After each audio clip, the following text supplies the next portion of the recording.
Mes chers collègues, donc je vous prie d'excuser la présidente Yael Braun-Pivet qui ne peut être présente évidemment parmi nous ce matin et qui m'a demandé de la remplacer.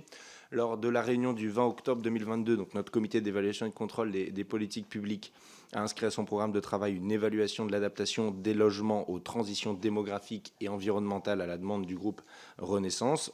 Ce même jour, le comité a donc désigné comme rapporteur mesdames Véronique Louwagie pour le groupe Les Républicains et madame Annie Vidal pour le groupe Renaissance. Donc sur le fondement de l'article 132-5 du Code des juridictions financières, la présidente de l'Assemblée nationale a demandé l'assistance de la Cour des comptes pour procéder à une enquête évaluative qui nous a été présentée le 26 octobre dernier, 2023, par la présidente de la 5e chambre, Madame Catherine Démier, et séance que j'ai d'ailleurs également présidée.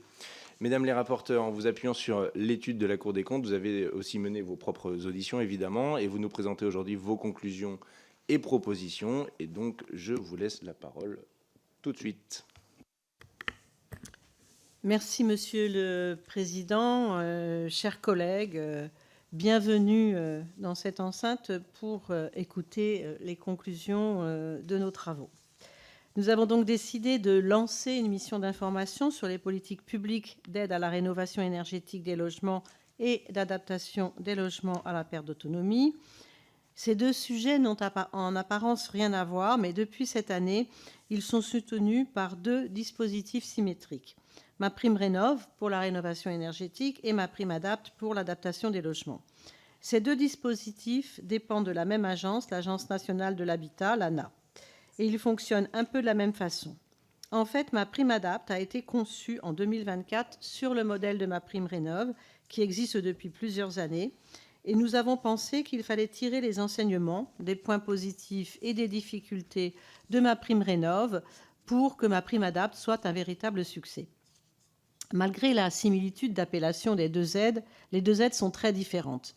MaPrimeRénov' finance des travaux qui présentent un intérêt général, l'isolation des logements, l'amélioration de la performance énergétique du bâti et donc la réduction des besoins d'énergie et des émissions de gaz à effet de serre. MaPrimeRénov' bénéficie donc de crédits très importants puisque l'objectif est de rénover l'ensemble des logements, quels que soient les besoins des occupants. Et vous avez sur le tableau qui est affiché les objectifs qui sont de 500 000 logements par an. L'objectif est donc important. À l'inverse, MaPrimeAdapt' n'a pas de portée universelle. Elle finance l'adaptation des logements, transformation d'une baignoire, douche, monte-escalier, accessibilité, etc., en fonction des besoins spécifiques des occupants. Les travaux réalisés sont indispensables pour le maintien à domicile des personnes âgées, mais ils n'augmentent pas forcément la valeur du bien à long terme. En raison de cette différence de logique, MaPrimeRénov' a été étendue à tous les ménages, y compris aisés, alors que MaPrimeAdapt' reste conditionnée aux revenus des bénéficiaires, comme historiquement toutes les aides de l'ANA. Malgré cette différence de logique, les deux aides font face à des problématiques communes. Déjà, comme le montre le schéma ci-dessus, les différents types de travaux peuvent se recouper. Par exemple, l'isolation du logement améliore le confort d'été, qui est une question primordiale pour les personnes âgées. Et des synergies apparaissent. De plus, les mêmes questions se posent toujours pour le paramétrage des aides. Quel barème en fonction des revenus? Comment accompagner les bénéficiaires dans les aides qui apparaissent toujours complexes? Comment simplifier les dispositifs sans attirer les fraudes et les effets d'aubaine? Et nous avons pu voir que sur le dispositif MaPrimeRénov', cela pouvait exister. Nous avons aussi découvert une difficulté qui concerne toutes les aides à la rénovation des logements portés par l'ANA, c'est l'opacité budgétaire et l'impossibilité de comprendre vraiment l'évolution des dépenses de l'exécution des crédits. Pour des raisons de clarté, nous allons présenter d'abord MaPrimeAdapt', puis les enjeux budgétaires, et enfin la question spécifique des aides à la rénovation énergétique, qui sont de loin les plus complexes. Ça passe tout seul. Comme MaPrimeRénov', MaPrimeAdapt' résulte d'une volonté de simplification par la fusion de différentes aides préexistantes. Mais alors que MaPrimeRénov' n'a rien simplifié du tout, Comme nous allons le voir après, MaPrimeAdapt a le mérite de supprimer différentes aides qui dépendaient de différents acteurs pour faire une aide unique. MaPrimeAdapt est en fait le nouveau nom du programme Habiter Facile de l'ANA, qui intègre l'aide Habiter et cadre de vie de la CNAV et le crédit d'impôt autonomie. Toutes ces aides avaient des critères d'éligibilité et des barèmes très différents. Pour bénéficier pleinement des aides, il fallait s'adresser à l'ANA, à la CNAV et faire une demande sur la déclaration d'impôt. Il y a maintenant une aide unique et un seul interlocuteur. L'aide MaPrimeAdapt s'adresse aux personnes modestes et très modestes qui ont 60 ans et qui présentent un début de perte d'autonomie. Nouveauté de la réforme par rapport aux anciennes aides, MaPrimeAdapt est aussi ouverte sans condition aux personnes de plus de 70 ans. Cette ouverture était nécessaire pour faire basculer l'aide dans une logique préventive. En effet, avant, l'âge moyen des bénéficiaires était de 84 ans, c'est-à-dire que les personnes attendaient souvent qu'il arrive un accident pour demander les aides, et forcément, en termes de prévention, c'était déjà un peu trop tard. Désormais, les jeunes retraités seront encouragés à anticiper leur perte d'autonomie éventuelle, parce que tous les retraités n'auront pas une perte d'autonomie, bien heureusement, et à faire les travaux plus tôt. Autre nouveauté salutaire, l'augmentation des plafonds de travaux et l'extension du périmètre de travaux éligibles. L'aide peut désormais porter sur des travaux jusqu'à 22 000 €.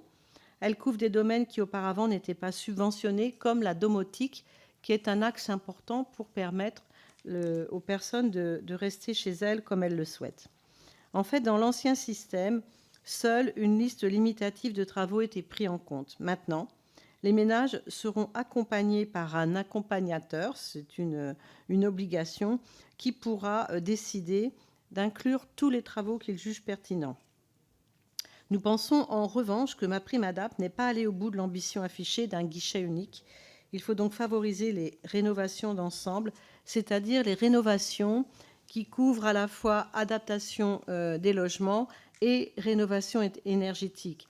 Les statistiques nous montrent que les personnes âgées vivent plus souvent que les autres dans des passoires thermiques. Il faut donc profiter de MaPrimeAdapt pour encourager à la rénovation énergétique et faire, si j'ose dire, d'une pierre deux coups. Actuellement, une personne âgée qui veut à la fois faire adapter son logement et le faire isoler devra monter 2 dossiers distincts auprès d'un même interlocuteur. Toutes les démarches seront à faire en double. Il y aura même 2 accompagnateurs différents. Aucune facilité n'est proposée pour passer d'une aide à l'autre. Il y a un guichet unique pour la rénovation des logements et un guichet unique pour la rénovation énergétique. Mais les 2 aides sont complètement cloisonnées. Le rapport fait plusieurs propositions pour favoriser les rénovations d'ensemble. Faire en sorte que l'accompagnateur qui intervient pour les personnes âgées soit doublement agréé. Comme cela, il pourra conseiller les ménages sur les 2 aides. Donner la possibilité de créer un dossier unique MaPrimeRénov', MaPrimeAdapt, cela est déjà possible pour les aides qui concernent les logements indignes. Donc, nous pensons que ça pourrait être également possible dans cette situation. Nous proposons aussi de créer des passerelles entre les 2 aides. Les ménages éligibles à MaPrimeAdapt seraient automatiquement éligibles à MaPrimeRénov'. Et enfin, nous pensons qu'il faudrait pouvoir financer les travaux d'adaptation dans le cadre du prêt rénovation à l'origine conçu pour la rénovation énergétique seulement.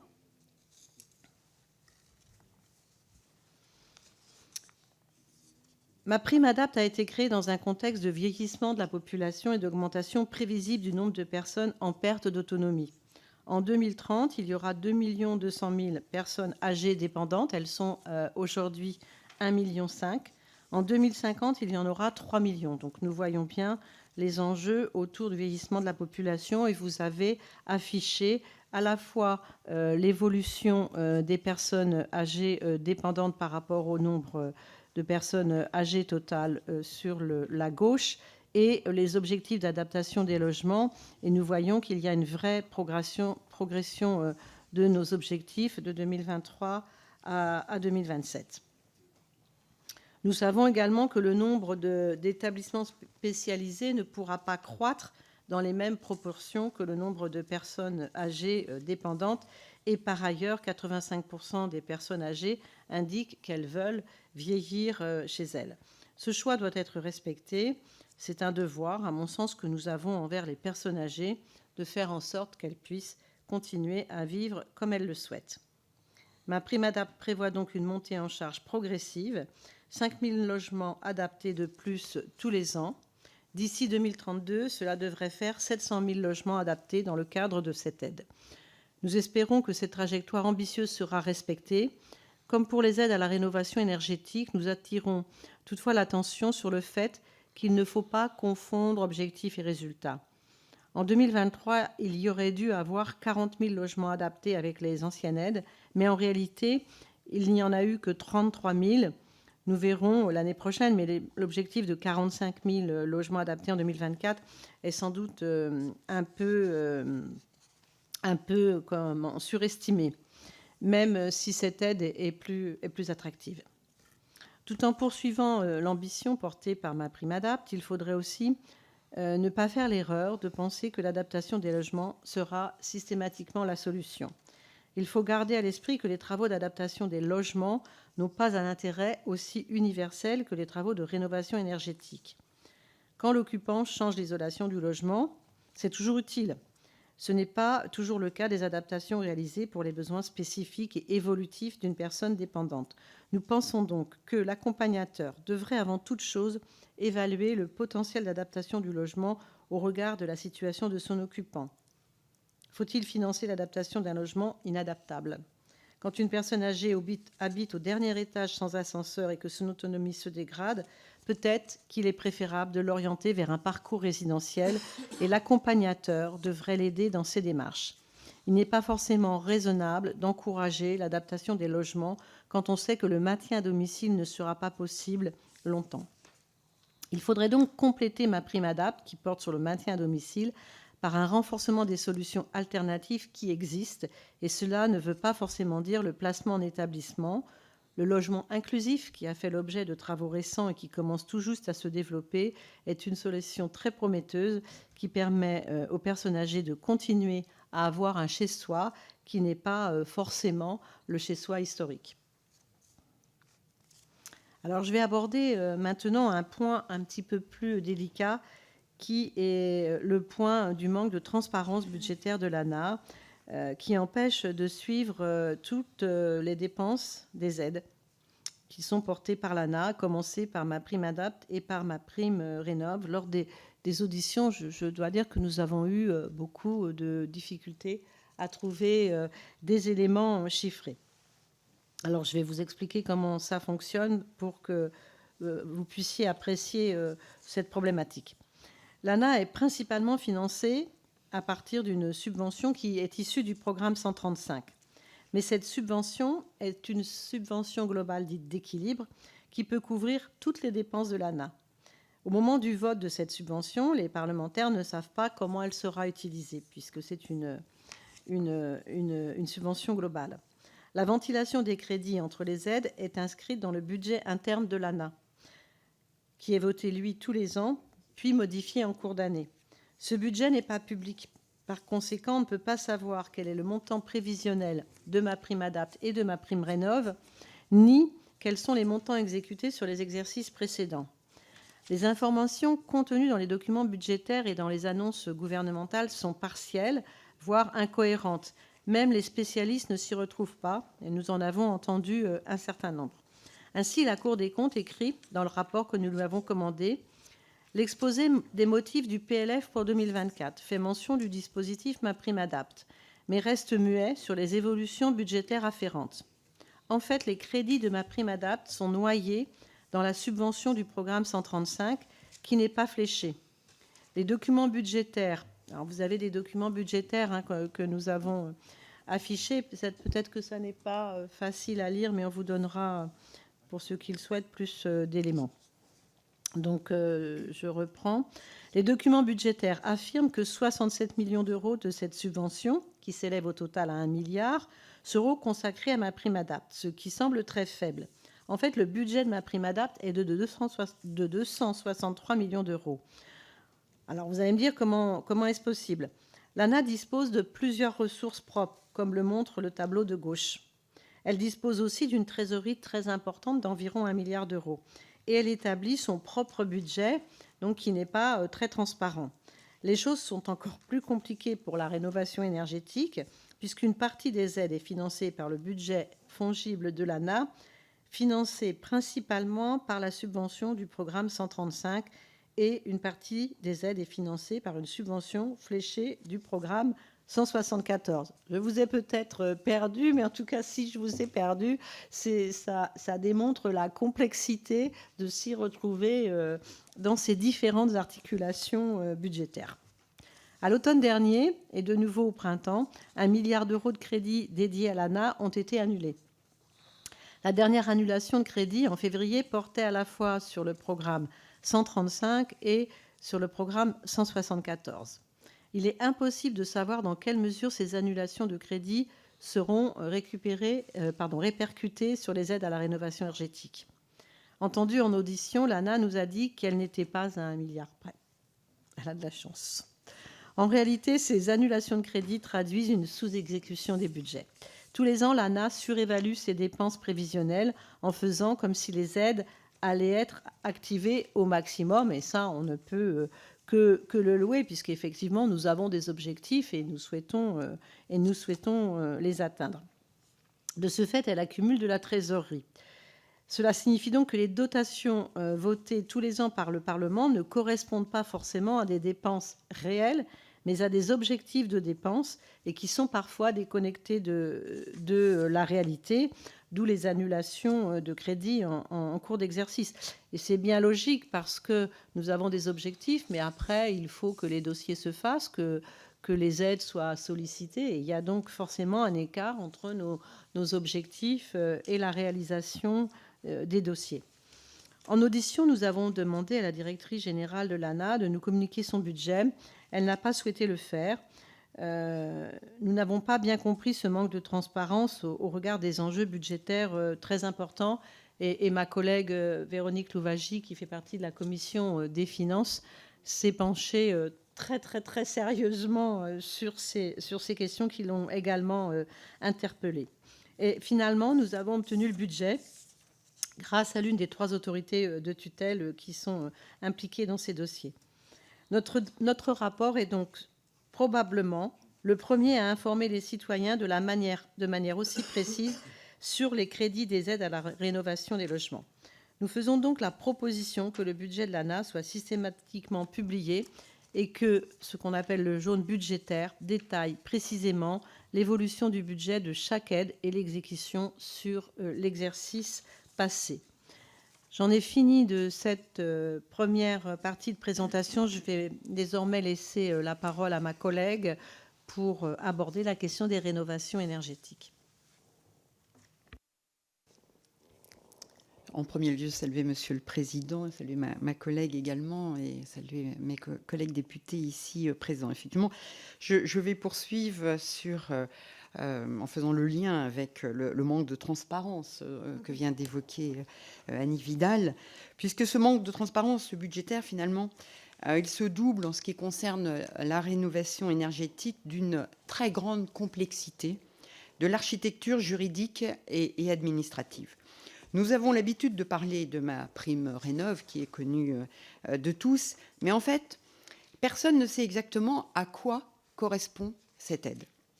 À l'origine, comme le montre le tableau en haut à gauche, il y avait 3 aides de l'ANA.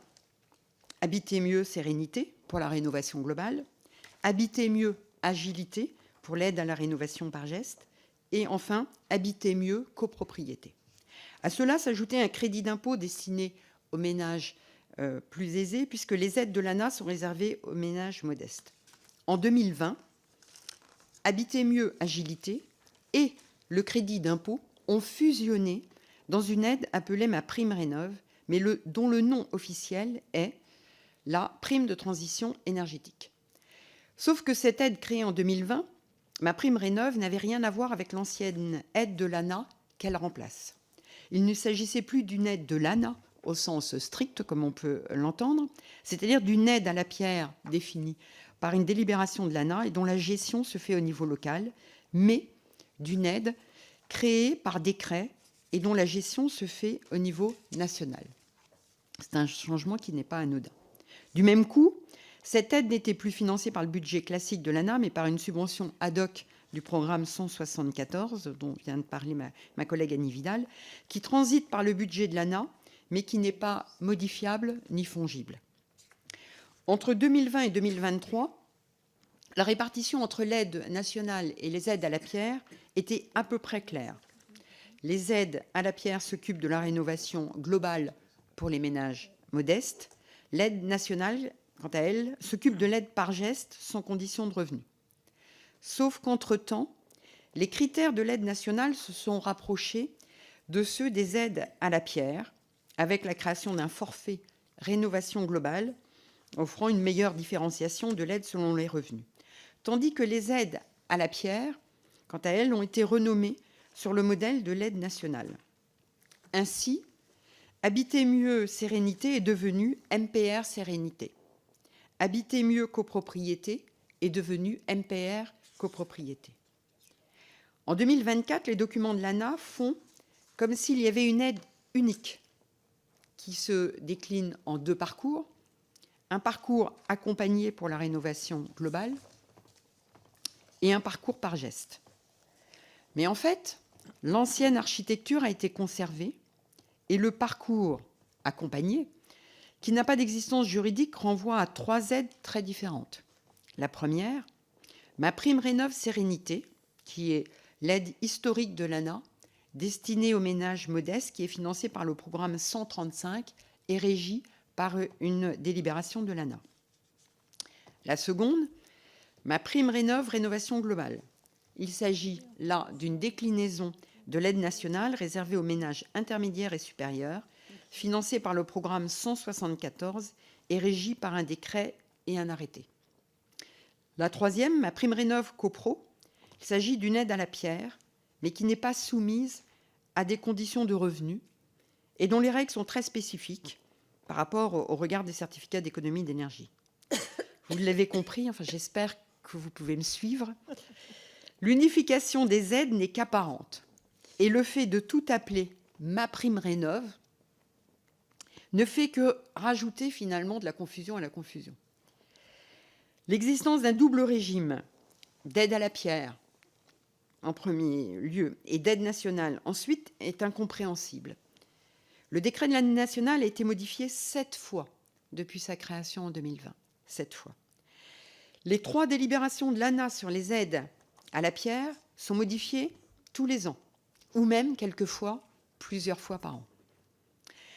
Il serait temps, selon nous, de simplifier réellement les choses et non pas simplement, je dirais, d'un point de vue marketing ou communication.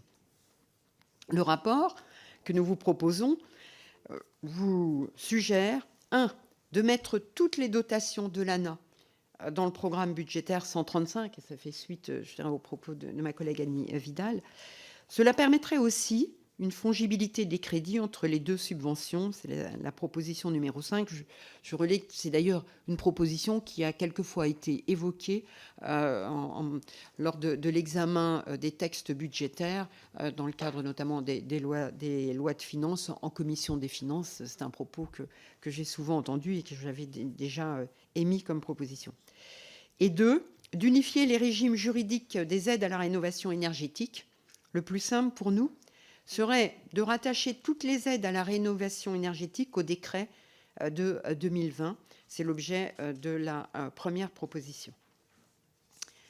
Nous allons maintenant, parce que c'est important, nous sommes dans une comité d'évaluation, nous allons maintenant parler des résultats de la politique de rénovation énergétique des logements. Cette politique, elle s'inscrit dans la stratégie nationale bas carbone qui prévoit 2 objectifs différents, et c'est important de le souligner. Le premier objectif, c'est la réduction de 95% des émissions de gaz à effet de serre dans le bâtiment d'ici 2050. Le deuxième, c'est une diminution des consommations énergétiques. En 2050, dans ces conditions, tous les bâtiments devront avoir atteint le label bâtiment basse consommation, on dit autrement BBC, et cela correspond au haut de l'étiquette B sur le DPE. Les graphiques que vous avez montrent un paradoxe. La trajectoire de la stratégie nationale bas carbone est pour l'instant respectée en ce qui concerne les émissions de gaz à effet de serre. Depuis 2019, c'est l'objet du graphique, nous faisons même mieux que ce qui était prévu. Et pourtant, le nombre de rénovations permanentes est, lui, en baisse. Ce paradoxe s'explique par le fait que les travaux de rénovation énergétique ces dernières années consistaient surtout en des monogestes. En particulier, c'était un des monogestes le plus retenu, le remplacement du mode de chauffage. Le remplacement d'une chaudière fuel ou d'une chaudière gaz par un mode de chauffage fonctionnant à l'électricité, comme les pompes à chaleur par exemple, réduisent les émissions de CO2. En effet, le gaz et le fuel sont des énergies fossiles et l'électricité, elle, est un mode de chauffage décarboné. Pour autant, le changement du mode de chauffage ne permet pas en soi de réduire les consommations énergétiques. Une rénovation performante repose d'abord sur l'isolation du bâtiment, et c'est cette isolation du bâtiment qui permet de réduire les besoins d'énergie. Il n'y a aucun sens à changer le mode de chauffage dans un logement qui n'est pas au préalable isolé. C'est un préalable. Les rénovations les plus performantes sont les rénovations qui sont dites globales. Une rénovation globale, c'est une rénovation performante réalisée en une seule étape. La rénovation globale consiste à isoler d'un coup toutes les parois du bâtiment pour éviter les ponts thermiques, lesquels le pont thermique sont des fuites de chaleur au niveau des interfaces. Si nous isolons en plusieurs fois, ou si nous changeons les fenêtres après avoir isolé, nous créons finalement des ponts thermiques à la jonction entre les différents éléments. La politique de rénovation énergétique des bâtiments doit donc prioriser, selon nous, les rénovations globales. Or, cette politique de rénovation énergétique était jusqu'ici plutôt axée sur la rénovation par geste. Le montant des aides à la rénovation par geste, d'ailleurs, est passé de 570 millions d'euros en 2021 à presque 2 milliards d'euros en 2023. Pour autant, sur la même période, le montant des aides à la rénovation globale a diminué, passant de 560 millions à 470 millions. Le nombre de rénovations globales en logement individuel est passé de 45 000 en 2021 à 35 000 en 2023, 10 000 de moins en 2 ans. On peut le dire finalement, l'aide par geste a phagocyté l'aide à la rénovation globale, parce qu'elle était, pour les ménages, beaucoup plus simple. En 2024, le nombre de rénovations globales sur la période que nous connaissons sur le premier trimestre chute encore. C'est moins 40% par rapport à la même période de l'année dernière. Le gouvernement a eu tout à fait conscience du fait qu'il faut réorienter les aides à la rénovation énergétique vers la rénovation globale. C'est un débat que nous avons eu souvent ici et je crois qu'il est partagé. C'est pour cette raison d'ailleurs qu'une réforme importante a été décidée pour le 1er janvier 2024, je crois quasiment, sur tous les bancs de l'Assemblée nationale, quels que soient les groupes politiques. C'était une démarche qui engageait les uns et les autres. La réforme de 2024 partait de bonnes intentions. Elle a supprimé l'aide par geste, sauf pour le changement de chauffage dans les logements déjà bien isolés. Tous les autres logements, et notamment les passoires thermiques, devaient faire des rénovations globales pour avoir droit aux aides. En même temps, les barèmes des aides à la rénovation globale ont été significativement améliorés, et il faut le souligner. Comme le montre le tableau qui vous est projeté, le montant maximal de l'aide est passé de 25 000 à 63 000 pour les ménages très modestes, donc c'est une augmentation importante. Pour les ménages supérieurs, le montant maximum de l'aide est multiplié par 4. C'est aussi important. Le montant maximum de l'aide dépend des revenus, mais également du saut d'étiquette obtenu, de 2 à 4 étiquettes gagnées. Et pourtant, malgré cette hausse importante du taux de l'aide, que vous pouvez constater au travers du tableau qui vous est projeté, et également des plafonds de travaux, la réforme a été un échec. L'accès aux aides à la rénovation globale, en effet, était conditionnée à 2 contraintes qui sont des contraintes dissuasives. La première, c'est qu'il faut un gain de 2 étiquettes minimum. Et ce critère de performance, qui est beaucoup plus contraignant que l'ancien critère, qui reposait sur un gain thermique de 35%, a été finalement un frein. Le rapport montre qu'un saut de 2 étiquettes peut correspondre à un gain de performance jusqu'à 60%.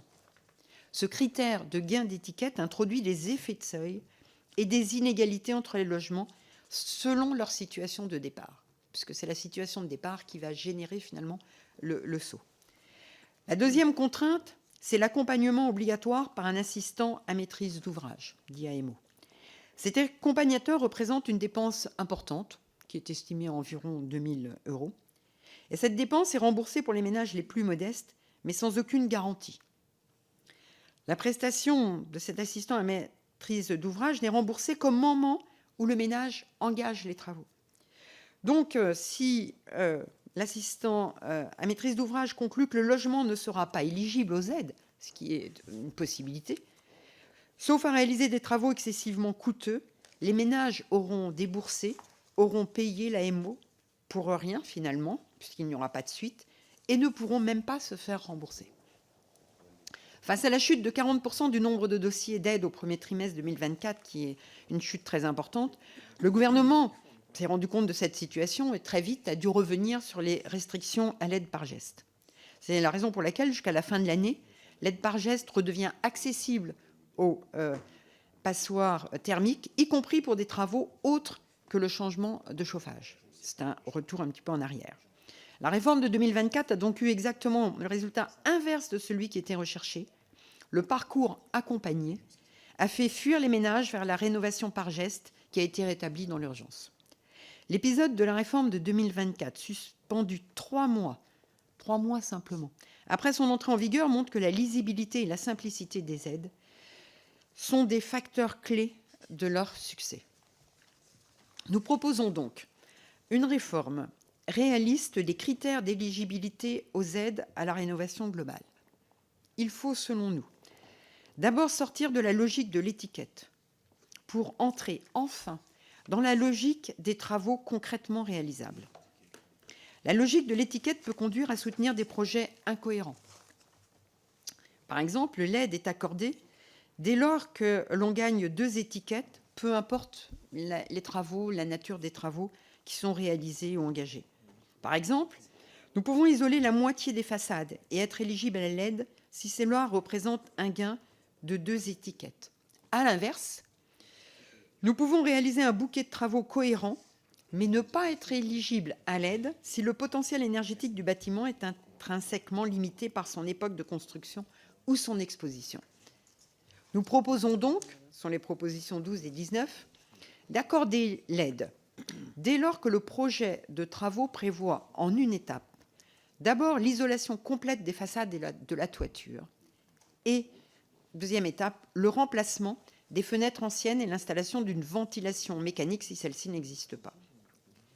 Les 2 autres gestes, à savoir l'isolation des planchers bas et le changement du mode de chauffage, sont secondaires.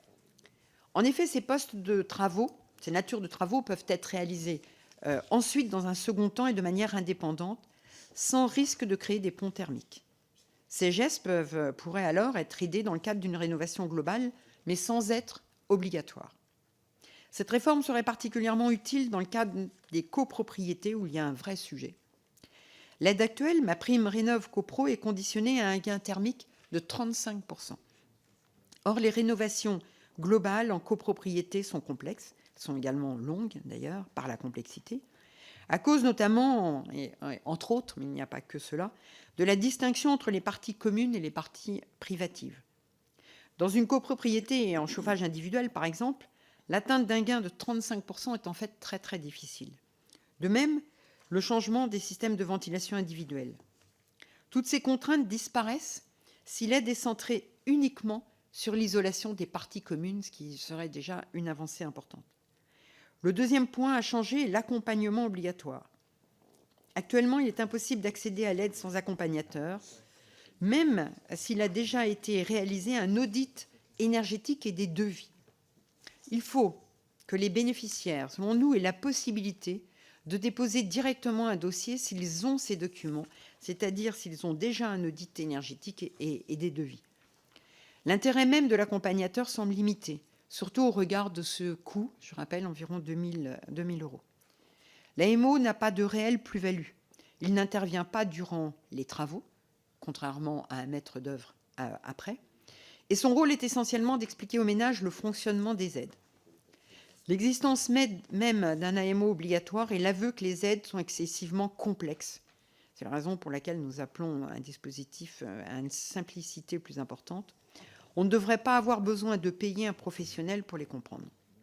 Dans la réforme que nous proposons, l'AMO serait facultatif, mais il aurait un véritable rôle dès lors que le critère rigide du gain d'étiquette n'existe plus.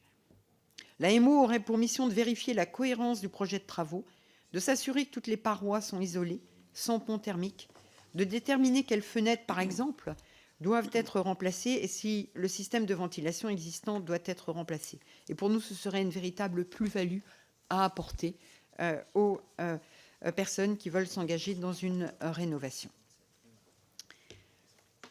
Je vais maintenant évoquer tout ce qui concerne la rénovation énergétique, surtout en centre-ville, avec quelques blocages qui apparaissent. Et effectivement, il y a une contrainte majeure à la rénovation énergétique, surtout en centre-ville, liée au pouvoir de blocage des architectes des bâtiments de France, dit autrement ABF, au nom d'une interprétation étroite de la politique du patrimoine. Cette contrainte est souvent négligée parce qu'elle est perçue à tort comme marginale. Selon nos estimations, environ 20% des logements pourraient être soumis au droit de veto des ABF. Les ABF ne peuvent s'opposer qu'à l'isolation par l'extérieur, c'est-à-dire une isolation qui modifie l'aspect extérieur du bâtiment. Mais nous savons que l'isolation par l'extérieur, c'est de loin la plus efficace. C'est celle qui permet d'éviter les ponts thermiques et c'est celle qui permet de préserver l'inertie des bâtiments. En audition, nous avons demandé aux ABF sur quels critères les ABF se fondaient pour accepter ou refuser une isolation thermique par l'extérieur. Nous nous attendions à des explications fondées sur des considérations historiques ou patrimoniales, sur un certain nombre de critères qui étaient établis. Les réponses ont en fait été décevantes, puisqu'aujourd'hui, les ABF semblent s'opposer par principe à l'isolation thermique par l'extérieur, puisqu'effectivement, cela peut modifier, je dirais, la présentation de la façade. Et donc, les ABF s'opposent souvent donc à ce qui est isolation thermique par l'extérieur, au prétexte que l'isolation par l'extérieur serait plus coûteuse et moins efficace que l'isolation par l'intérieur, ce qui, selon nous, ne tient pas la route. Les ABF se réfugient d'ailleurs derrière une analyse au cas par cas, parce qu'il n'y a pas de critères établis au niveau national. Mais en fait, le plus souvent, les ABF disent systématiquement non, sans discussion possible pour des isolations thermiques par l'extérieur, comme cela nous a été confirmé à plusieurs reprises par de nombreuses personnes auditionnées. En fait, le pouvoir discrétionnaire des ABF n'est encadré par aucun texte. L'an dernier, nous avons pourtant voté une disposition dans la loi énergie renouvelable qui oblige les ABF à tenir compte de l'objectif de rénovation énergétique des logements. En audition, les ABF n'avaient pas l'air informés de cette évolution législative. Nous proposons donc d'encadrer leur pouvoir discrétionnaire par un texte qui leur serait opposable, à tous, de type ligne directrice, pour avoir finalement une doctrine claire qui rendrait service à chacun, une doctrine qui définisse pour chaque type de façade, qu'il s'agisse de l'époque, des matériaux utilisés ou d'autres points, si l'isolation thermique par l'extérieur est interdite ou si elle est autorisée. Voilà, de le dire très clairement, qu'il y ait une doctrine et qui puisse servir. Par exemple, on pourrait partir du principe que l'isolation thermique par l'extérieur soit interdite pour les façades en pierre apparente et à pans de bois apparents, pour ce qui est, par exemple, les maisons à colombage. Et on pourrait également partir du principe que l'isolation thermique par l'extérieur soit autorisée pour les façades enduites, car l'enduit peut être reproduit à l'identique par-dessus l'isolant et construite avec des techniques modernes. L'ABF pourrait toujours s'écarter de la ligne directrice par une décision motivée. C'est-à-dire qu'il y aurait un principe, une norme, et ensuite, il pourrait y avoir une possibilité d'intervenir au cas par cas. Mais il faut qu'il y ait un cadre de référence pour harmoniser les pratiques. Je crois que le principe de l'égalité sur les territoires doit s'appliquer et mettre fin à l'autocensure des copropriétés situées en centre-ville, car c'est un sujet. En parallèle, il faudrait que les aides tiennent compte du coût plus important de la rénovation dans l'ancien, parce que c'est vrai que nous avons un coût plus important dans l'ancien et il faut pouvoir le prendre en compte. Des bonus pourraient être créés pour financer, par exemple, le recours à des fenêtres en bois, la réalisation d'un diagnostic patrimonial en secteur ABF et l'emploi de matériaux biosourcés. C'est l'objet de notre proposition 16. Maintenant, ce que nous indiquons, c'est que la politique de rénovation énergétique ne peut pas non plus passer que par des aides. Il faut aussi des mesures réglementaires. Des mesures réglementaires qui soient incitatives, qui incitent les propriétaires à rénover quand l'occasion se présente. Il y a des occasions, finalement, qu'il faut saisir pour intervenir et s'engager dans une rénovation. Cela peut être, par exemple, le ravalement, puisqu'on a beaucoup parlé d'isolation thermique par l'extérieur, ou le changement d'occupant à un moment donné pour des propriétaires bailleurs. La réglementation actuelle prévoit 3 types de mesures, des mesures qui existent déjà. La première, c'est l'obligation de travaux embarqués, c'est-à-dire l'obligation de faire une isolation thermique par l'extérieur au moment d'un ravalement. Mais cette règle n'est pas appliquée, parce qu'il y a trop d'exceptions à ce principe, et parce que l'obligation n'est pas mentionnée dans les demandes d'urbanisme. La deuxième mesure, c'est l'injonction de ravalement dans les grandes villes, qui permet au maire de prescrire un ravalement quand la façade est dégradée. Mais le plus souvent, il n'y a aucune articulation entre l'injonction de ravalement et l'obligation de travaux embarqués. Cet outil n'est donc quasiment pas utilisé dans une perspective énergétique, alors qu'il pourrait l'être. La troisième mesure, c'est l'interdiction de location des passoires thermiques depuis 2023, dont nous parlons beaucoup, dont les Français parlent beaucoup.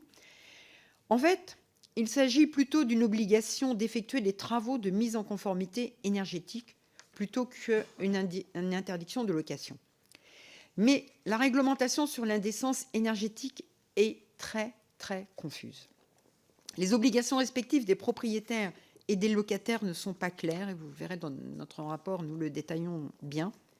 Actuellement, le bailleur n'a théoriquement pas le droit de louer un logement énergétiquement indécent, mais il n'a pas non plus le droit de mettre fin au bail pour faire les travaux. C'est complètement contradictoire, et là aussi, comme pour l'obligation de travaux embarqués, il y a des exceptions trop larges qui font que la loi n'est en pratique pas respectée. Dans ces conditions, notre rapport formule plusieurs propositions. En ce qui concerne les travaux embarqués d'abord, il faudrait supprimer ou restreindre certaines exceptions inopérantes, notamment l'exception technique et l'exception économique, et obliger le porteur de projet à justifier du respect de l'obligation dans sa demande d'urbanisme. Si le porteur projet ne le fait pas, sa demande serait alors jugée incomplète. C'est l'objet des propositions 20 et 21.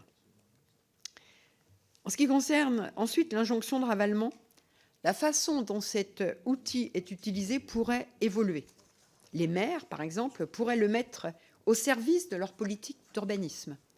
Pas seulement pour réhabiliter les immeubles qui sont déjà dégradés, mais pour anticiper les ravalements à venir à l'échelle de la rue, par exemple, ou d'un quartier, et inciter les copropriétés voisines à réaliser une isolation thermique par l'extérieur de manière coordonnée, en préservant l'alignement des façades. Je pense qu'un certain nombre de maires pourraient être intéressés par cette réalisation coordonnée pour valoriser aussi des quartiers, pour valoriser des pans des communes. C'est l'objet de notre proposition 17. En ce qui concerne l'interdiction de location des passoires thermiques, qui est une interdiction qui évolue dans le temps entre 2023 et 2028, il faudrait commencer d'ailleurs par préciser dans quelles conditions le locataire peut s'opposer aux travaux de rénovation énergétique que souhaite faire le propriétaire et donner la possibilité au propriétaire, le cas échéant, de ne pas renouveler le bail pour réaliser ces travaux, ce qui n'est pas le cas aujourd'hui. C'est le cas, enfin, c'est notre proposition 22. De plus, il existe un certain nombre d'exceptions à l'obligation de réaliser les travaux et pour nous, il faudrait supprimer ces exceptions car elles constituent des failles majeures dans le dispositif. En revanche, l'obligation de réaliser les travaux pourrait être suspendue quand le bailleur envisage de réaliser des travaux ambitieux, par exemple une isolation par l'extérieur, car ces travaux nécessitent des démarches beaucoup plus longues, notamment en copropriété. C'est l'objet de notre proposition 23. Ce dernier point sur le cadre réglementaire de l'indécence énergétique des logements fait d'ailleurs l'objet d'une proposition de loi d'un de nos collègues Vuilletet, qui sera discutée dans 2 semaines à la Commission des affaires économiques. Et nous espérons que notre rapport, que les travaux que nous avons conduits, pourront enrichir les débats. Voilà, Monsieur le Président, pour une présentation synthétique de notre rapport et de nos travaux. Merci, mesdames, pour la présentation complète de votre rapport qui est très nourri, beaucoup d'éléments. Est-ce qu'il y aurait des collègues qui auraient des questions sur le rapport en question? Il y en a toujours, hein, évidemment. Je te cède la parole. Merci, Monsieur le Président. Merci, Mesdames les rapporteurs, pour la qualité de votre travail. Alors, je ne suis pas d'accord avec toutes les propositions, mais ce qui est normal, par ailleurs, et c'est bien comme ça. Moi, j'avais simplement 3 questions. La première concerne le fait de supprimer celui qui pourrait être accompagné, soit en assistance à maîtrise d'ouvrage ou maîtrise d'œuvre, les personnes souhaitant s'engager dans des dispositifs de rénovation de leur logement. 65% des gens qui font un dossier à l'ANA, quel que soit le dispositif, ont plus de 67 ans. Entre parenthèses, les escroqueries, ça veut dire qu'il y en a aussi au-delà de 67 ans. L'âge moyen, comme vous l'avez très bien dit, était de 84 ans pour ma prime adapte. Vous n'avez pas du tout parlé des dispositifs territoriaux type les OPA, les opérations programmées d'amélioration de l'habitat, où il y a des animateurs qui sont obligatoires, payés par les collectivités locales, et qui par ailleurs peuvent animer les ma prime adapte et ma prime rénove, entre parenthèses. Et je voudrais vous dire, je trouve dangereux de supprimer cette idée d'accompagnement parce que je crois que ça apporte une vraie plus-value. Et puis pour Madame Louwagie, c'est vrai que l'assistant à maîtrise d'ouvrage, qui fut une étude préalable pour savoir si c'était intéressant de faire les travaux, pour les gens très très modestes, ce n'est pas facturé. C'est pour les gens que dans les plafonds de ressources élevés. Ensuite, le fait de dire je supprime et je ne veux pas augmenter forcément la performance énergétique et je vais éviter le saut de lettrage, je trouve ça extrêmement dangereux, ma chère collègue, parce qu'en fait, les dispositifs d'accompagnement de rénovation de logement, ce n'est pas fait pour réparer le défaut d'entretien du patrimoine du propriétaire. Je m'explique. Si des travaux de réhabilitation avec une isolation ne produit aucun effet sur le lettrage thermique, pourquoi les faire? Et pourquoi les subventionner? Qu'est-ce qu'on subventionne s'il n'y a pas de montée en gamme thermique? C'est une de vos propositions, en expliquant que la notion de lettrage thermique n'avait pas d'intérêt et que la montée en gamme ne justifiait pas l'obtention de l'aide, en disant qu'il ne faut pas avoir des objectifs aussi importants. Et moi, je ne voudrais pas que les dispositifs de l'ANA, même si les dispositifs peuvent être critiquables, financent des retards d'entretien, y compris pour les propriétaires bailleurs, qui maintenant sont éligibles au dispositif. Et d'ailleurs, ça, c'est la demande de l'association des propriétaires bailleurs. Et puis, dans les propositions, je comprends votre débat pour les ABF, mais il faut que les premiers opposés aux travaux embarqués au droit du domaine public, ce sont les mairies. Parce que ça surplombe le domaine public, les isolations par l'extérieur. Et ce sont les services d'urbanisme sous le contrôle des élus locaux. Je ne parle pas du pavillon au fond de la parcelle, je parle bien des bâtiments au droit du domaine public. Parce qu'en fait, la domanialité publique fait que tout ce qui est au-dessus est sa propriété. Donc l'isolant appartient à la commune, enfin au propriétaire du trottoir. Et sans doute fera-t-il une disposition législative pour éviter ça, mais jusqu'à maintenant, les acteurs locaux et leurs représentants, fonctionnaires territoriaux, se sont toujours opposés à cela.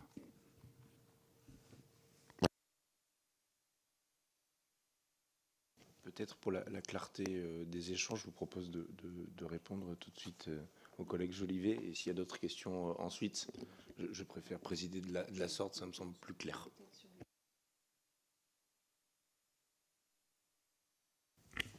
Sur la question du lettrage, c'est pas exactement la proposition que nous avons faite, parce que en fait, nous avons constaté qu'il était très difficile de passer d'un saut de 2 étiquettes, et que parfois c'était préjudiciable à la rénovation. Et donc, et nous avons eu en échange, en audition, un certain nombre d'échanges sur ces questions. Nous pensons que considérer qu'un certain cumul de travaux, si l'on fait une isolation par l'intérieur, si on change les ouvrants par exemple, et si on change le type de chauffage, on aura forcément un gain. Et donc considérer que ça suffit plutôt que de pouvoir vérifier un passage de 2 étiquettes qui parfois est extrêmement difficile, effectivement en fonction de l'étiquetage de départ, et puis surtout aussi parce que tous les auditions que nous avons conduites nous ont tous dit que selon le diagnostiqueur, finalement, on peut avoir des écarts importants sur l'étiquette de départ. Donc c'est la raison pour laquelle nous avons considéré que c'était plus pertinent de le faire de cette manière-là. Il y a d'autres points. Oui.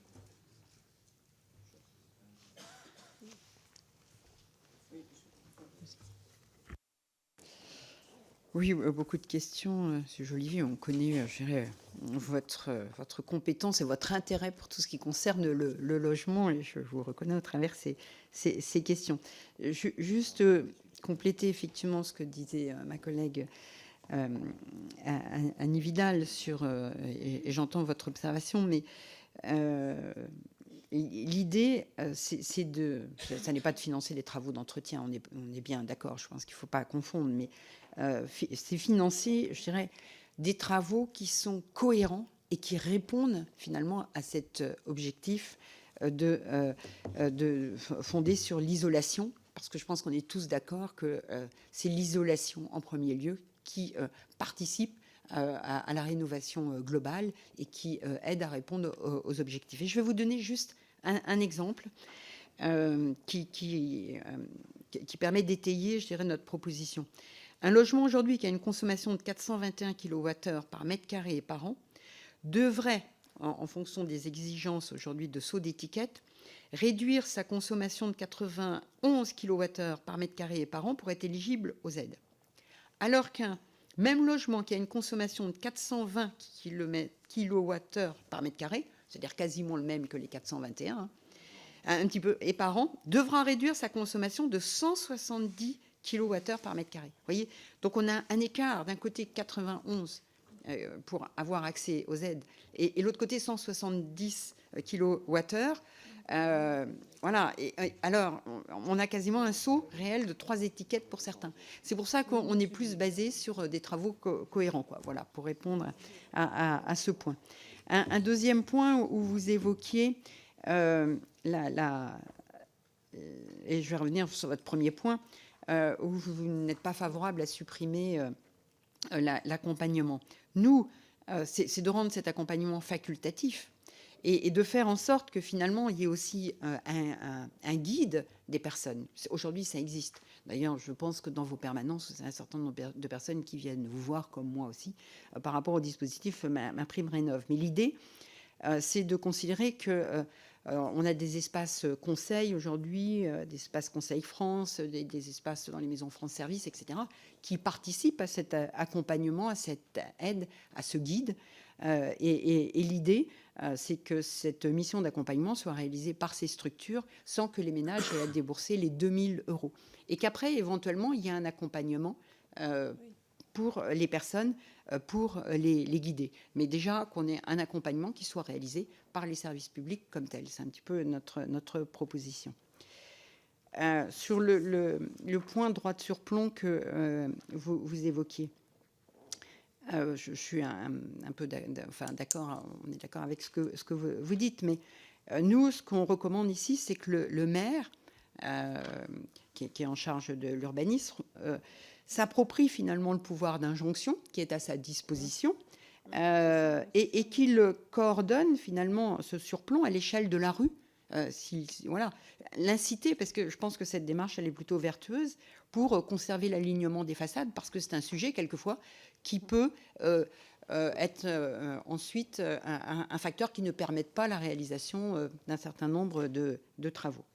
Et ensuite sur les ABF, aujourd'hui c'est vrai qu'on peut avoir des injonctions contradictoires finalement, parce que cette rénovation thermique elle est portée, c'est une politique publique qui est forte. Je pense qu'on peut tous y adhérer par rapport aux enjeux climatiques. Et je pense qu'aujourd'hui, on a des situations aussi très différentes d'un territoire à l'autre, parce qu'il y a des appréciations qui se font au cas par cas, des appréciations qui peuvent être différentes en fonction de la manière dont chaque personne a sa manière d'analyser la situation. Et nous, ce qu'on propose, c'est qu'il y ait un cadre qui soit donné au niveau national pour ne pas non plus qu'on ait des situations différentes qui s'appliquent sur les territoires, parce que ça, par ailleurs, je pense que les Français ne le comprennent pas, ça les exaspère de savoir que leur voisin, dans le département voisin, va pouvoir réaliser une situation et qu'eux ne le pourront pas. Donc c'est d'établir une norme qui soit un cadre, et je pense que ça rendrait service d'ailleurs aux ABF, mais qu'après les ABF aient une possibilité de discernement. Mais ce cadre, je pense qu'il serait souhaitable. C'est une garantie d'équité territoriale. Ce cadre, pour nous, ça nous semble être une garantie d'équité territoriale. Encore faut-il évidemment que les uns et les autres s'approprient les dispositifs. Bien, je laisse la parole au collègue Lotio, qui avait une question. Oui, merci, Monsieur le Président. Je voudrais remercier le rapporteur du rapport. C'est vrai que c'est un sujet important dans la mesure où aujourd'hui, on a un risque qui est celui de la disparition du marché de la location de centaines de milliers de logements à très court terme, avec des diagnostics parfois discutables et un calendrier qui nous semble un peu précipité. Et si en plus l'accès aux aides est difficile, là on rajoute encore une couche. Et c'est vrai que il ne se passe pas une période assez courte sans que dans la circonscription on vienne me dire il y a un problème, on ne comprend plus, on a droit à quoi, on ne sait pas. C'est vrai que tout ce qui va dans le sens de la simplification et de la stabilisation aussi des aides, pas changer d'une année sur l'autre, mais ça c'est valable d'ailleurs pour pas mal du dispositif, est nécessaire, parce que c'est vrai qu'on ne sait pas ce qui rentre ou pas dans les aides, est-ce que les combles ça rentre plus, etc. En plus, quand il y a des projets de rénovation, on fait de la même rénovation globale, ok, mais alors on fait de la rénovation énergétique, mais à côté de ça, une fois qu'on a changé les fenêtres, ça, il faut bien changer les peintures. Ça rentre pas, enfin bon. Donc c'est très très compliqué pour les gens et c'est vrai que ça freine beaucoup. Je crois qu'il y a 3 autres problèmes là-dessus. Premièrement, vous l'avez assez peu évoqué, c'est le problème de la gestion. Enfin, on a l'impression quand même que l'ANA est une sorte de structure un peu lointaine. Moi, j'ai beaucoup de personnes qui ont des problèmes de gestion. Ils posent des questions, on leur répond un truc, puis après on leur redit le contraire. On leur répond pas. Ils savent pas qui joindre. Ils ont pas. Enfin, il y a un problème de gestion. J'ai l'impression vraiment de terrain. Ça pose aussi un problème, vous l'avez évoqué, le problème de la transparence, mais ça, c'est pas tout à fait le sujet. Je crois, encore une fois, de la multiplication et du pouvoir d'un certain nombre d'agences. Est-ce qu'il faut continuer à externaliser par des agences ou réinternaliser? Mais ça, c'est un problème beaucoup plus vaste. Troisième question sur l'ABF, en effet, prudence, parce que je pense que l'ABF a quand même évité pas mal de catastrophes et est susceptible d'en éviter pas mal non plus. Donc, je serais un peu prudent en ce qui concerne les ABF, même si votre proposition, en effet, paraît tout à fait saine de dire, OK, il y a un cadre de ce qui est permis, ce qui n'est pas permis, et on peut quand même y déroger dans des situations assez exceptionnelles, sur motivation. C'est vrai que ça paraît un bon équilibre mais ne vouons pas les ABF aux gémonies. Je sais que parfois, ils ont vraiment évité quelques massacres. Voilà, je vous remercie. Merci, chers collègues, pour ces questions. Alors, effectivement, dans la présentation synthétique que j'ai faite, je n'ai évoqué que la question de l'opacité budgétaire, parce que c'est ce qui nous a vraiment questionné dans la rédaction de ce rapport, mais nous avons également évoqué dans le rapport, vous trouverez tout un tas de détails sur les questions de gestion de l'ANA. Oui, juste compléter et entendre vos propos, Monsieur Lotio, sur la simplification et la stabilisation. Je crois qu'on est tout à fait, enfin, on peut être que, effectivement d'accord avec ça. Sur l'externalisation ou non, bon, c'est un sujet à partir. Ce qui est important, c'est qu'il y ait un acteur, que ce soit directement l'État ou un opérateur, qui puisse répondre et apporter, je dirais, une réponse. Mais pour que l'opérateur puisse répondre et apporter une réponse qui correspond aux attentes de la personne, il faut que le dispositif soit simple et stable. Parce que finalement, quand c'est compliqué, avec des modifications comme celles que nous avons relatées, même les agents sur les territoires sont en difficulté parce qu'il faut que l'information soit établie. Voilà, il y a des flous. Entre le moment où une décision est prise, le moment ensuite où elle est déclinée sur les territoires, qu'elle est perçue par les agents qui doivent la diffuser, bon, c'est compliqué, quoi. Hein, voilà. Donc, j'ai pas forcément d'avis. Ce qui est important, c'est que je sois. Si c'est simple et stabilisé, je pense que c'est beaucoup plus facile pour les acteurs, que ce soit externalisé ou pas, ensuite à déployer. Sur les ABF, je voudrais juste, parce que vous avez corrigé un petit peu votre propos, vous indiquiez, enfin, vous émettiez pas un doute, mais peut-être une réserve sur notre proposition, en disant qu'il était possible d'intervenir dans le cadre de dérogations exceptionnelles. Non, c'est pas forcément de déroger de manière exceptionnelle, c'est vraiment au cas par cas, quoi. C'est-à-dire un cadre qui, d'ailleurs, pour moi, je serais, au niveau des ABF, je me réjouirais d'un cadre de cette nature, parce qu'au moins, ça leur donne un guide, quoi, hein, qui est opposable aussi aux personnes, parce qu'il peut y avoir des échanges, et des contradictoires, et c'est important. Donc après, les ABF, nous, c'est de pouvoir éventuellement déroger, mais pas de manière exceptionnelle, au cas par cas, quoi. Je crois que c'était important de le redire. Pour compléter la réponse que je vous ai faite tout à l'heure, vous trouverez page 60 du rapport un positionnement notamment du défenseur des droits, et très clairement il précise: les services du défenseur des droits ont été confrontés à des décisions ne permettant pas à l'usager de comprendre la justification de la position de l'ANA, dont les explications pour le moins obscures pouvaient faire douter l'usager de l'analyse qui a été faite de son dossier. Ça, c'est la position des défenseurs des droits, et nous avons quelques autres exemples comme ça au décours du rapport. Très bien, c'est à mon tour d'avoir des questions. J'ai attendu patiemment de ne pas griller la priorité aux collègues. Bon, au-delà du fait que je crois que ça a été indiqué, finalement, tout concourt à se dire qu'il faut que la puissance publique, à tout le moins l'État, mais la puissance publique reprenne la main sur les dispositifs pour que les gens y aient accès et les mettent en œuvre, et que le fait de passer par des acteurs privés, aussi sincères qu'ils soient, pour faire le DPE d'un côté, pour faire la MO de l'autre, pour faire les travaux ensuite, que ça fait beaucoup de monde, que la personne doit elle-même coordonner finalement en quelque sorte pour atteindre les objectifs. Du coup, je vais avoir juste une question assez précise. Il y a, dans la page 61, vous faites l'analyse de ce que coûterait l'internalisation de l'AMO. Que ce soit directement la puissance publique, l'État en l'occurrence, je pense, qui embauche des gens pour aller faire ça sur site, et qu'ensuite ça déclenche ou non les travaux, sans avoir d'ailleurs la suspicion de se dire bah oui, mais telle entreprise d'un côté ou d'un bout de la France va avoir une autre analyse, etc., vu que l'État est quand même garant, à mon avis, d'une égalité. Donc vous faites l'analyse que ça coûterait beaucoup moins cher de l'internaliser, et vous n'en faites pas une recommandation, une proposition. Est-ce que vous pourriez m'éclairer là-dessus? Oui, merci Monsieur le Président pour cette question, parce que effectivement la MO a été un dispositif qui est a été revu à compter du 1er janvier 2024, donc un dispositif tout récent. Vous dire que je partage votre vision que dans l'objectif de cette politique, je dirais, pour susciter des rénovations de manière très importante au niveau de l'ensemble des propriétaires, il faut aider et l'acteur public doit reprendre la main. C'est un peu l'objet, je dirais, de notre rapport, avec une simplification et une clarification.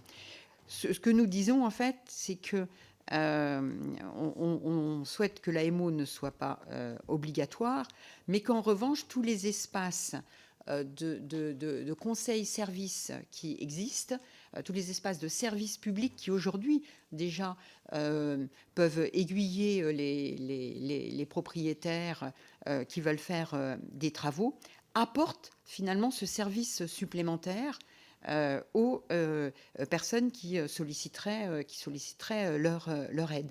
Voilà. C'est-à-dire qu'on ne dit pas il faut une personne supplémentaire qui soit un assistant, un maître d'ouvrage, mais que ce service qui mérite d'être organisé soit fait et effectué par les services d'accueil et d'orientation, parce que quand vous appelez aujourd'hui un certain nombre de structures pour avoir des aides sur ma prime Rénov, on vous oriente en fonction des départements, des territoires, c'est un petit peu différent, mais vers des maisons France Service, des espaces conseils, quelquefois des services, des EPCI, etc. Et donc nous disons que c'est à travers ces services-là qu'on doit apporter cette aide, voilà, mais que ce ne soit pas une aide qui soit facturée en sus et à côté aux propriétaires. C'est un peu l'objet de notre proposition. Oui, et par ailleurs, c'est vrai que cette question d'internalisation a fait l'objet d'un certain nombre d'échanges lors des auditions, et toutes et tous nous ont alertés sur la question de la difficulté d'avoir les ressources humaines pour mettre en place cette internalisation qui finalement aurait été une contrainte supplémentaire et n'aurait pas forcément permis de développer ces aides comme nous le souhaitons, alors que là, on peut s'appuyer sur différents professionnels.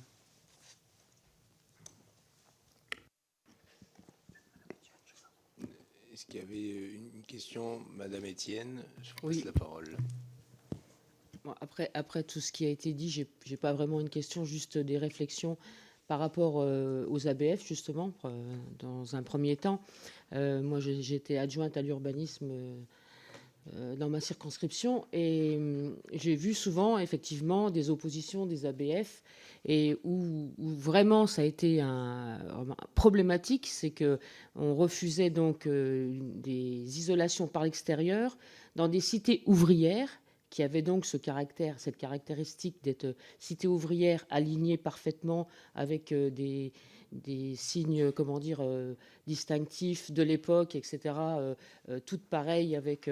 donc, au milieu de la cité, il y avait des gens qui voulaient faire une isolation extérieure, qui ne pouvaient pas la faire à l'intérieur, parce qu'en plus, ce sont des très petits logements, donc ce n'était pas possible, et donc il y avait des refus.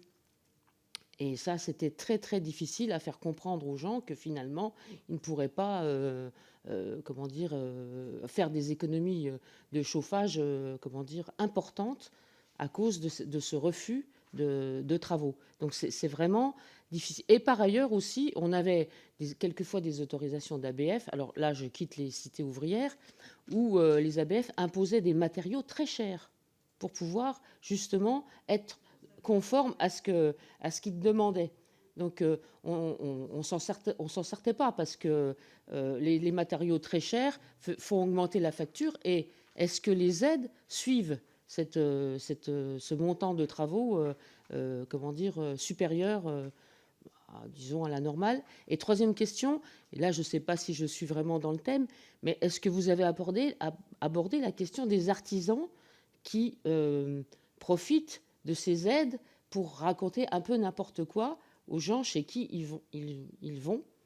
Et bon, après, on les repère vite, ces mauvais artisans, mais quand même, ils font...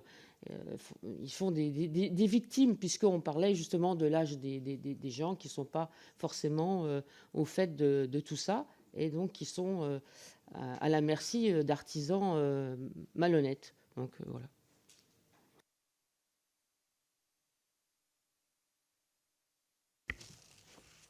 Nous avons effectivement bien conscience de cette question de surcoût liée à l'ancien, où parfois, pour faire une isolation par l'extérieur qui préserve la façade, et bien effectivement, il y a des obligations d'utiliser des matériaux qui sont plus coûteux, et c'est la raison pour laquelle nous avons proposé, je n'ai plus le numéro de la proposition, mais peu importe, qu'il y ait un bonus pour la rénovation de l'ancien, de manière à pouvoir tenir compte de cela. Page 116. Page 16 également, nous avons du rapport abordé la question des fraudes, de l'éco-délinquance, puisque c'est le terme consacré désormais, où effectivement nous avons fait ce constat à la fois avec les auditeurs que nous avons écoutés, mais aussi les uns les autres avec des retours de terrain dans nos permanences, notamment de personnes qui nous ont soumis des factures qui semblaient très disproportionnées. Mais effectivement, nous abordons ce point. Oui, juste compléter oui, par rapport à l'expérience dont vous faisiez état dans un mandat précédent que vous aviez. Qu'effectivement, tout ce qui est isolation par l'intérieur perturbe et pose plus de problèmes dans les petits logements, parce que ça réduit, proportionnellement, considérablement. Voilà, d'où l'intérêt d'établir, je dirais, cette norme dont nous avons parlé au niveau des ABF. Pour la deuxième question, ma collègue y a répondu. Ensuite, pour tout ce que vous indiquez au niveau des artisans, je précise par ailleurs que nous avons évoqué, c'est un point qui n'a pas été relaté dans notre propos avant, la situation aussi de détournement frauduleux des aides publiques, mais nous l'avons très peu abordé parce que ce n'était pas forcément l'objet du rapport, et que par ailleurs, il y a un projet de loi à l'automne 2024 qui devrait intervenir sur les fraudes, et pour avoir eu quelques échanges avec le ministre en charge de ce projet de loi, cette partie des aides publiques, des fraudes aux aides publiques devrait être abordée.